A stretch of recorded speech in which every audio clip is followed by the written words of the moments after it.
ముఖ్యమంత్రి జగన్మోహన్ రెడ్డికి ఊపిరి పీల్చుకోవటానికి కూడా సమయం దొరకట్లేదు, సమయం ఇవ్వట్లేదు తెలుగుదేశం పార్టీ. నిన్న ప్రశాంత్ కిషోర్, నేడు షర్మిల అన్నట్టుగా వరుసగా ఐరన్ రాడ్లు దిగుతూ ఉన్నాయి జగన్మోహన్ రెడ్డికి. అయితే ఇప్పుడు షర్మిల తెలుగుదేశం పార్టీలో జాయిన్ అవుతుందని, కడప ఎంపీగా పోటీ చేయబోతుందని వార్తలు వస్తున్నాయి. అసలు ఇంతకీ ఏంటా కథ అనేది ఈ వీడియోలో వివరించబోయే ముందుగా ఇప్పటివరకు మన ఛానల్ సబ్స్క్రైబ్ చేయని వాళ్ళు ఖచ్చితంగా సబ్స్క్రైబ్ చేయండి, మరో 10 మందితో చేయించండి. ఇక విషయానికి వస్తే, జగన్మోహన్ రెడ్డి అనేటువంటి వ్యక్తి ఎంతటి దుర్మార్గపు వ్యక్తో మనందరికీ తెలుసంటే సొంత చెల్లిని తల్లిని కూడా హైదరాబాద్కు పరిమితం చేసి 3000 కిలోమీటర్ల పాదయాత్ర చేసినటువంటి షర్మిలాకి రాజకీయంగా అన్యాయం చేసి, వ్యక్తిగతంగా కూడా తనకి ఇవ్వాల్సినటువంటి ఆస్తిలో వాటా ఇవ్వలేదనేది తానే నేరుగా చెప్పినటువంటి విషయం ఇవాళ నేను చెప్పడం కాదు, జగన్మోహన్ రెడ్డి సొంత రక్తం పంచుకు పుట్టినటువంటి చెల్లి అధికారికంగా మీడియా ముందే చెప్పినటువంటి విషయం మీ అందరికి కూడా తెలుసు. అయితే జగన్మోహన్ రెడ్డికి గ్యాప్ ఇవ్వకుండా, అదేదో సినిమాలో బ్రహ్మానందం అన్నట్టుగా గ్యాప్ ఇవ్వండిరా, కొంచెం గ్యాప్ ఇవ్వండి అన్నట్టుగా జగన్మోహన్ రెడ్డికి వరుసగా నిద్ర పట్టనటువంటి పరిస్థితులు, ప్రశాంతత లేనటువంటి పరిస్థితులు, ఫ్రస్ట్రేషన్ వచ్చేటువంటి పరిస్థితులు, తాడేపల్లిలో వరుసగా టీవీలు పగిలేటువంటి పరిస్థితులు. ఎందుకయ్యా అంటే, వైసీపీకి పనిచేస్తున్నటువంటి ప్రశాంత్ కిషోర్ సడన్గా విజయవాడలో ప్రత్యక్షమైపోయి చంద్రబాబు నాయుడు గారితో భేటీ అవ్వడం జరిగింది. ఇదే వైసీపీ వాళ్ళకి నిద్రలేని రాత్రులు మొదలైందంటే, షర్మిల నారా లోకేష్ గారికి క్రిస్టమస్ గిఫ్ట్ పంపింది. దాంతోపాటు బెస్ట్ విషెస్ 2024 అంట. అంటే 2024లో మీకంతా మంచి జరగాలి. అంటే ఏం జరుగుద్ది? 2024లో మీరు గెలవాలి, ముఖ్యమంత్రి అవ్వాలి, నన్ను మోసం చేసినటువంటి నా సొంత అన్న ఓడిపోవాలి అని ఇండైరెక్ట్గా చెప్పింది. డైరెక్ట్గా అనట్లే. మనం కూడా షర్మిల మీద అట్లా నిందలు వేయంగా, మీకు తెలుసుగా, మొదటి నుంచి మనం నిందలు వేయం. ఉన్నటువంటి అనుమానాలు ఏమైనా ఉంటే ప్రశ్నలు అడుగుతాం, లేదంటే వాళ్ళు ఏదన్నా మాట్లాడితే సమాధానం చెప్తాం. సరే, అది వేరే సబ్జెక్ట్. ఇప్పుడు అయితే ఈ షర్మిల గారు ఇప్పుడు నారా లోకేష్ గారితో భేటీకి రంగం సిద్ధం చేసుకున్నారు అని అంటే, రాత్రి క్రిస్టమస్ గిఫ్ట్ ఎప్పుడైతే లోకేష్ గారు అందుకున్నారో వెంటనే షర్మిల గారికి థ్యాంక్ యూ కూడా చెప్పడం జరిగింది ఆయన. అదేవిధంగా నారా ఫ్యామిలీ తరఫున ఆవిడ కుటుంబ సభ్యులకి క్రిస్టమస్ శుభాకాంక్షలు కూడా తెలియచేశారు వాళ్ళు లోకేష్ గారు. ఎందుకంటే షర్మిల వాళ్ళ అన్నలాగా నా అక్క చెమ్మలు రాష్ట్రంలో ఉన్నోళ్ళు అని చెప్పి సొంత అక్క చెమ్మల్నే మోసం చేసేటువంటి టైపు కాదు నారా లోకేష్ గారు. కాబట్టి ఇవాళ లోకేష్ గారితో, అంటే ఇక షర్మిల పాపం ఎంత కష్టపడినా, జగన్మోహన్ రెడ్డి జైల్లో ఉన్నప్పుడు ఆ పార్టీ కోసం తను చెమటోడ్చి పాదయాత్రలు చేసినా, ప్రచారాలు చేసినా, ఎన్ని చేసినా తనకు రాజకీయంగా అవకాశాలు రాలా. కాబట్టి షర్మిల గారు నారా లోకేష్తో భేటీ అవటానికి సిద్ధంగా ఉన్నారని చెప్పి ఆవిడ తెలుగుదేశం పార్టీలో జాయిన్ అవటానికి సుముఖత వ్యక్తం చేస్తున్నారని వార్తలు వస్తూ ఉన్నాయి, సమాచారం వస్తుంది.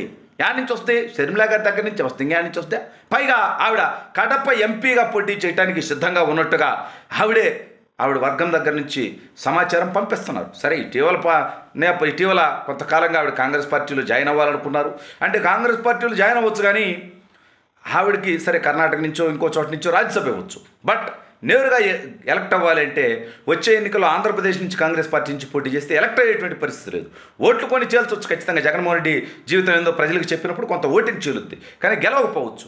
అందుకని గెలవాలంటే జగన్మోహన్ రెడ్డి కరెక్ట్గా సమాధానం చెప్పాలంటే తెలుగుదేశం పార్టీలో చేరడమే సరైనటువంటి నిర్ణయం అన్నట్టుగా షర్మిల గారు తన సన్నిహితులతో మాట్లాడుతున్నట్టుగా తెలుస్తూ ఉంది. నిజంగా జగన్మోహన్ రెడ్డికి గ్యాప్ లేకుండా సొంత జగన్మోహన్ రెడ్డికి ఏమో క్రిస్టమస్ శుభాకాంక్షలు కూడా చెప్పలా, లోకేష్ గారినేమో ఒక సోదరుడిగా భావించి క్రిస్టమస్ శుభాకాంక్షలు చెప్పడమే కాదు, గిఫ్ట్ కూడా పంపించడం జరిగింది. అంటే జగన్మోహన్ రెడ్డిని చివరికి సొంత చెల్లి కూడా పట్టించుకోనటువంటి పరిస్థితి ఏర్పడిపోయింది.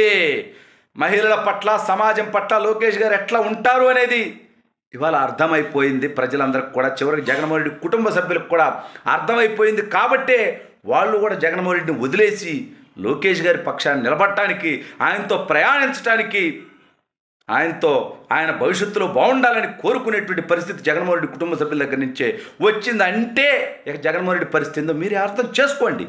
ఓటమి ఫ్రస్ట్రేషన్లో జగన్మోహన్ రెడ్డి అనేక అక్రమ కేసులు పెట్టించాలనుకుంటా ఉన్నాడు. దయచేసి నేను ఒకటే చెప్తా ఉన్నా, అంటే మీరు కేసులు పెట్టుకోండి, ఏం జరగాలో జరుగుద్ది. కరెక్ట్గా 2 నెలల్లో ఆ తర్వాత జరగాల్సింది జరుగుద్ది. కానీ నేను చెప్పేది ఏంటంటే, ఆ తర్వాత మళ్ళీ మీ మీద ఫోకస్ చేసేటువంటి అవసరం మాకెందుకయా? ప్రభుత్వ అధికారులకు, పోలీసులకు నేను ఒకటే చెప్తా ఉన్నా, వద్దు, జగన్మోహన్ రెడ్డి మేము చూసుకుంటాం, మధ్యలో మీరు ఆట బొమ్మలు అవ్వద్దు.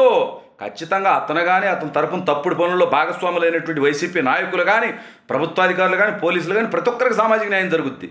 ఈసారి వాళ్ళు చెప్తే చేసాము, ఒత్తిడి చేస్తే చేసాము, ఇవన్నీ వదిలిపెట్టడానికి ఎవడు సిద్ధంగా లేడు. దెబ్బ తిన్నవాడు, నొప్పి అనుభవించిన ఒక్కడిని కూడా రిపీట్ చేసి ఒక్కడిని కూడా వదిలిపెట్టడానికి మేము సిద్ధంగా లేము. ఖచ్చితంగా తిరిగిస్తాం, రిటర్న్ గిఫ్ట్ ఇస్తాం, వాయికి 2 వాయిలు తిరిగి ఇచ్చేస్తాం, అదేం ఇబ్బంది లేదు. అయితే నేను చెప్పేది ఒకటే, అతని కోసం మీరు బలిపశులు అవ్వద్దు. అతని ఓటమి ఖాయం, ఘోర ఓటమి ఖాయం. ఓటమి తర్వాత పారిపోతాడు. మీరేమవుతారు? ఆంధ్రప్రదేశ్లో ఉండాలి, మీ కుటుంబాలు ఉన్నాయి. కాబట్టి మీరు తప్పుడు పనుల్లో భాగస్వాములు అవ్వద్దండి.